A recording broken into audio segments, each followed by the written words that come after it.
বসিরহাট মহকুমার স্বরূপনগর ব্লকের চারঘাট গ্রাম পঞ্চায়েতের পাতুয়া মোল্লাডাঙ্গা, চারঘাট, সালুয়া, রসুল, বারঘড়িয়া, ঘোড়াগাছা সহ একাধিক গ্রামের চাষের জমি জলের তলায়। ক্ষতিগ্রস্ত হয়েছে পাট, ধান, উচ্ছে, পটল থেকে শুরু করে বরবটি, ঝিঙে, পুঁইশাক, ওল, কুঁদরি, কাঁকরোল, কাঁচা কলা। এছাড়াও নষ্ট হয়েছে মাছ চাষ।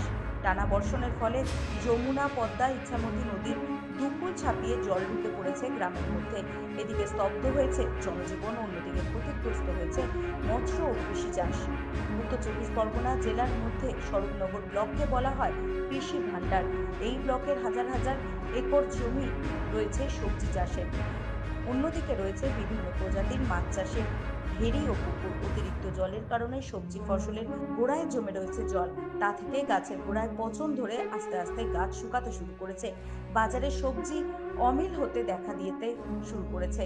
পাশাপাশি বল্লীর বিল সহ স্বরূপনগরে একাধিক গ্রামে রয়েছে ছোট বড় মিলিয়ে ৩৮টি ভেরি।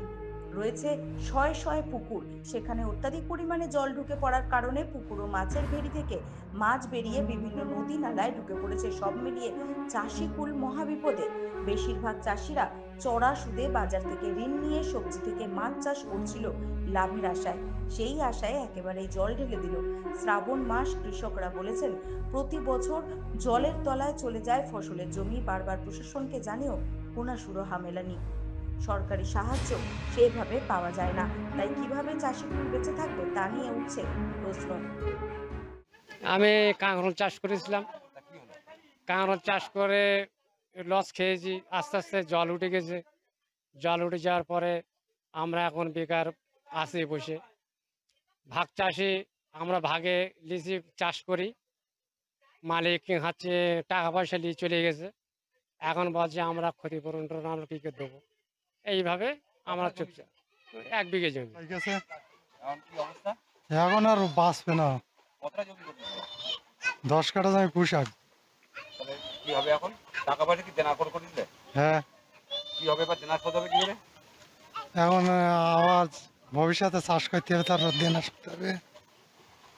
এই জল কবে নামবে আর কৃষিজ ফসল নয়, কৃষিজ ফসল, হর্টিকালচারের ফসল এবং মৎস্য চাষিরা।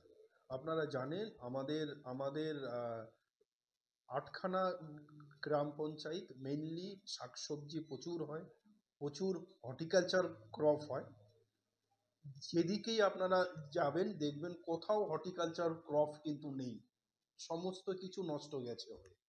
আমরা অলরেডি ডিস্ট্রিক্টে 10টা গ্রাম পঞ্চায়েতের মধ্যে সমস্ত গ্রাম পঞ্চায়েতের ফসল 80% ফসল নষ্ট গেছে হয়ে এই মর্মে ডিস্ট্রিক্টকে ইনফরমেশন পাঠিয়েছি। এটা গেল হর্টিকালচার ক্রপ। এগ্রিকালচার যেগুলো ক্রপ আছে 100% এগ্রিকালচার ক্রপ কিন্তু আমাদের নষ্ট গেছে, মাঠে কিছু নেই। আমরা অলরেডি ডিস্ট্রিক্টকে ইনফরমেশন পাঠিয়েছি। আগামী সপ্তাহ থেকে প্রত্যেকটা পঞ্চায়েতে বাংলার শস্য বিমার ক্যাম্প হবে। ইন্স্যুরেন্স কোম্পানির সাথে অলরেডি আমাদের কন্ট্যাক্ট হয়ে গেছে। সর্বত্র আমরা আপনাদের মাধ্যমে স্বরূপনগর পঞ্চায়েতের অন্তর্গত সমস্ত চাষি ভাইদের উদ্দেশ্যে বলবো, প্রত্যেকটা গ্রাম পঞ্চায়েতে বাংলার শস্য বিমার জন্য আমরা ক্যাম্প করব। আপনারা দয়া করে বাংলার শস্য বিমার ক্যাম্পে যাবেন। আপনার প্রয়োজনীয় নথি আমাদেরকে দেবেন। পশ্চিমবঙ্গ সরকার আপনাদের সাথে ছিল, আপনাদের সাথে থাকবে।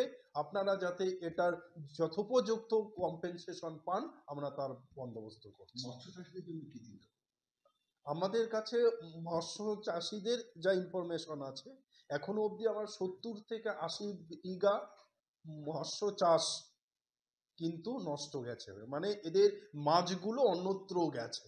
তাতে আমাদের কাছে যা হিসাব আছে এখনো 38খানা চাষি ক্ষতিগ্রস্ত। তাদের অ্যাপ্লিকেশন ফর্ম আমাদের কাছে এসে গেছে। আমরা সেগুলো ডিউলি অ্যাটাচমেন্ট করে ডিস্ট্রিক্ট অফিসে পাঠিয়েছি। আগামীতে পশ্চিমবঙ্গ সরকার যদি মৎস্য চাষিদের উদ্দেশ্যে কোনো কম্পেনসেশন ঘোষণা করে, এই চাষিরাও কম্পেনসেশন পাবে।